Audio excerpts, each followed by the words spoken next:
आप देखते हैं कि सूबे के अंदर ऑपरेशन 2001 से शुरू हुए, आज 2026 है, 25 साल से ये ऑपरेशन जारी है। इस सूबे के अंदर 5 डिवीजन फौज है, जिन्हें हमारे 5 दिलेर जर्नैल साहिबान कमांड कर रहे हैं।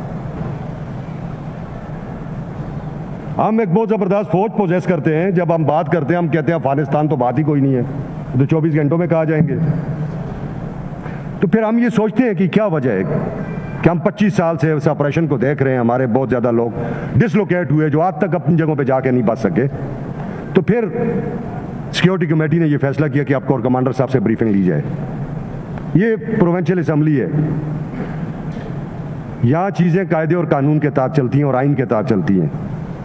आइन की किताबें जो इख्तियारात हमें देती हैं, हम उसके तहत काम करते हैं। हम कतन किसी ऐसे इदारे से ताल्लुक नहीं रखते जो आइन की किताबों के ऊपर चढ़ के खड़ा हुआ है। हमने कोर कमांडर साहब को जो लेटर लिखा है, कोर कमांडर साहब इस सूबे में फोर्सेस को कमांड कर रहे हैं, पाकिस्तान की फोर्सेज हैं, तो बैरून मुल्क से नहीं आई हुई। और इस सूबे के अंदर कोई भी काम हो रहा है, उसे ये सूबाई असम्बली भी देख सकती है।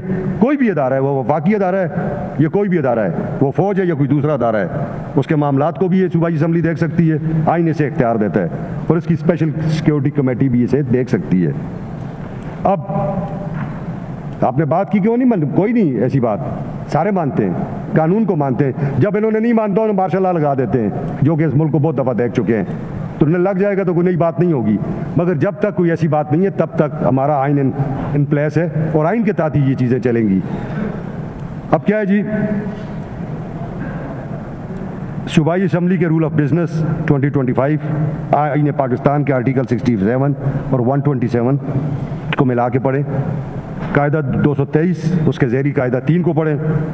ये कमेटी हर उस मामले पे गौर कर सकती है और कायदा 209 के तहत हम किसी को भी इन कैमरा ब्रीफिंग के लिए कह सकते हैं, वो कोर कमांडर साहब है या कोई और है। ये कोई ऐसी बात नहीं है, कोर कमांडर भी पाकिस्तानी है, पाकिस्तानी फोर्सेस को वो लीड कर रहे हैं और हम भी पाकिस्तानी हैं। हम इस सूबे के लोगों के मुंतखब करदा लोग हैं। आज ईस्ट इंडिया कंपनी का वो टाइम नहीं है जब ईस्ट इंडिया कंपनी ने रिप्रेजेंटेशन के नाम पे चंद लोग बिठाए हुए थे और कमांड और कंट्रोल उसका गवर्नर्स के पास था, जो फौज के जरिए कमांड और कंट्रोल कर रहे थे। आज एक आइन पाकिस्तान है, आप उस आइन पाकिस्तान के तहत इन चीज़ों को चला रहे हैं।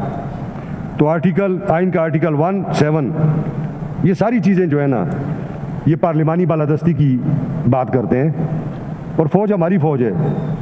चेयरमैन भी कह चुके, हम भी कहते हैं। तो इसको गलत रंग देने की या इससे गलत तासर लेने की ज़रूरत नहीं है। कोर कमांडर साहब अगर मुनासिब समझेंगे तो वो अपने अदारे से इस पे राय ले लेंगे। हम ये समझते हैं कि उन्हें आना भी चाहिए, उन्हें ब्रीफ भी करना चाहिए। इस सूबे का इंफ्रास्ट्रक्चर तबाह हुआ है, ये सूबा 25 साल से लाकानूनियत को भुगत रहा है, दहशतगर्दी को भुगत रहा है। इस सूबे के बेशुमार लोग शहीद हुए हैं, बेगुनाह लोग। इस सूबे में फोर्सेस के लिए फौज के लोग शहीद हुए हैं, एफसीज और लेवीज के लोग शहीद हुए हैं, हमारी पुलिस फोर्स के लोग शहीद हुए हैं। तो हम क्यों ना कंसर्न हो इस बारे में कि एक जो इशू है, जब हम इसको ब्रीफिंग ले लेंगे तो हम अपनी इस हाउस में इसको टेबल भी करेंगे, अपनी जो सिफारिशात हैं वो सूबाई हुकूमत को भी भेजेंगे और कौमी हुकूमत को भी भेजेंगे। फैसला फिर इन दोनों हुकूमतों ने करना है कि आपने सूबे में आगे करना क्या है।